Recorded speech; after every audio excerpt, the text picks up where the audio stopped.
IMF نے پاکستان کے لیے $1 ارب 29 کروڑ کی کست جاری کرنے کی منظوری دے دی۔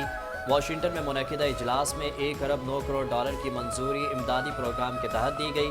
باقی $20 کروڑ موسمیاتی تبدیلیوں سے نپٹنے کے منصوبے کے لیے ملیں گے۔ IMF سے $1.3 ارب فوری پاکستان کو ملیں گے۔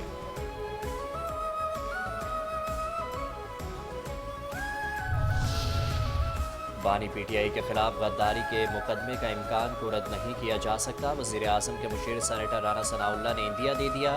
کہا DGI-SPR نے پریس کانفرنس میں بڑا دو ٹوک پیغام دیا۔ حکومت نے DGI-SPR کے بیان کی تائید کی ہے۔ اس کو مذاق سمجھیں گے تو نقصان اٹھائیں گے۔ جلسے میں جو باتیں کی گئی ان کو پیغام مل جائے گا اور بڑی قوت سے ملے گا۔ بڑے فیصلے ان کے حالیہ ٹویٹ اور بہنوں کے بیانات کے بعد ہوئے۔ تحریک انصاف بہت تیزی سے اپنے انجام کی طرف بڑھ رہی ہے۔ PTI کا انجام بانی MQM سے مختلف نظر نہیں آ رہا۔ عنقریب ایک PTI اڈیالہ اور ایک PTI پاکستان والا معاملہ نظر آ رہا ہے۔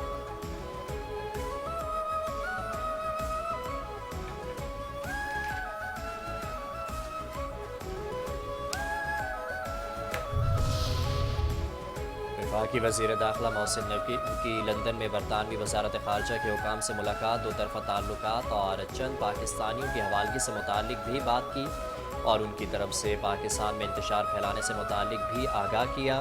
ملاقات میں محسن نقوی کے ہمراہ پاکستانی ہائی کمشنر ڈاکٹر محمد فیصل بھی موجود تھے۔ محسن نقوی نے فارن آفس حکام کو پاکستان کے امیگریشن نظام میں بہتری کے لیے تبدیلیوں سے بھی آگاہ کیا۔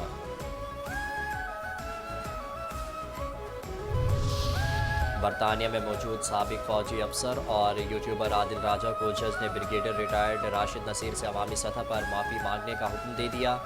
جج نے حکم دیا کہ معافی 28 دن تک عادل راجہ کے ایکس، فیس بک، یوٹیوب اور ان کی ویب سائٹ کے پیج پر موجود رہے گی۔ عادل راجہ کو 22 دسمبر تک ہرجانہ اور عدالتی اخراجات کی مد میں £3,10,000 ادا کرنے ہوں گے۔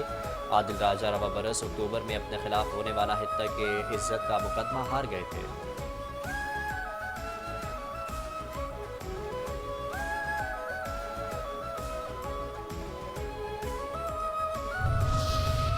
بھارت کسی خود فریبی یا گمان میں نہ رہے، اگلی بار جواب پہلے سے زیادہ بررفتار اور شدید ہوگا۔ تینوں مسلح افواج کے افسران سے chief of defence forces field marshal Asim Munir کا خطاب۔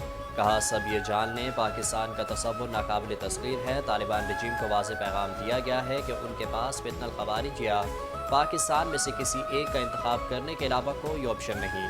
پاکستان ایک امن پسند ملک ہے، کسی کو بھی پاکستان کی خود مختاری، علاقائی سالمیت پر آنچ اور ہمارے عزم کو آزمانے کی اجازت نہیں دی جائے گی۔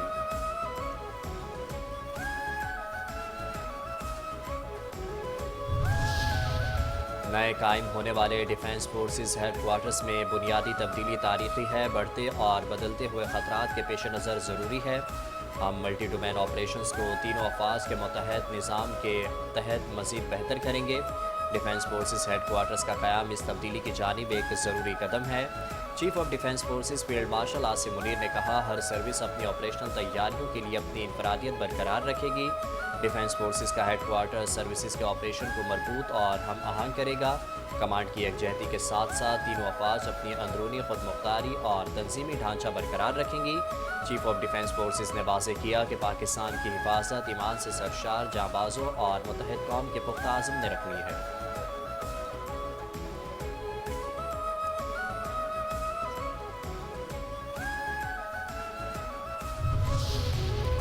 پہلے چیف آف ڈیفنس فورسز کو پہلا سلام۔ GHQ میں چیف آف ڈیفنس فورسز کے اعزاز میں گارڈ آف آنر کی تقریب۔ فیلڈ مارشل عاصم منیر کو مسلح افواج کے دستے کی جانب سے گارڈ آف آنر۔ اعزازی دستے کی جانب سے مہمان خصوصی فیلڈ مارشل کو جنرل سلامی پیش۔ مہمان خصوصی فیلڈ مارشل عاصم منیر نے اعزازی دستے کا معائنہ بھی کیا۔ ایئر چیف ظہیر احمد بابر سدھو کو سلامی دی گئی۔ تقریب میں naval chief, chief of air staff سمیت اعلیٰ عسکری افسران کی شرکت۔ پاکستان کو UAE کے ساتھ اسٹریٹجک شراکت داری پر فخر ہے۔ وزیر اعظم شہباز شریف کا UAE کے قومی دن کے حوالے سے منعقدہ تقریب سے خطاب۔ کہا UAE کی موجودہ قیادت نے متحدہ عرب امارات کو ترقی کی راہ پر گامزن کیا۔ متحدہ عرب امارات نے پاکستان کے معاشی استحکام میں اہم کردار ادا کیا۔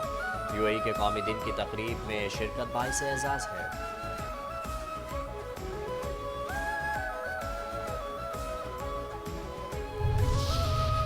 پاک انڈونیشیا تعلقات کے نئے دور کا آغاز۔ انڈونیشیا کے صدر پاکستان کے 2 روزہ دورے پر اسلام آباد پہنچ گئے۔ صدر آصف علی زرداری اور وزیر اعظم شہباز شریف نے انڈونیشین صدر کا استقبال کیا۔ انڈونیشیا کے صدر کو آمد پر 21 توپوں کی سلامی۔ انڈونیشین صدر chief of defence forces field marshal Asim Munir سے بھی ملیں گے۔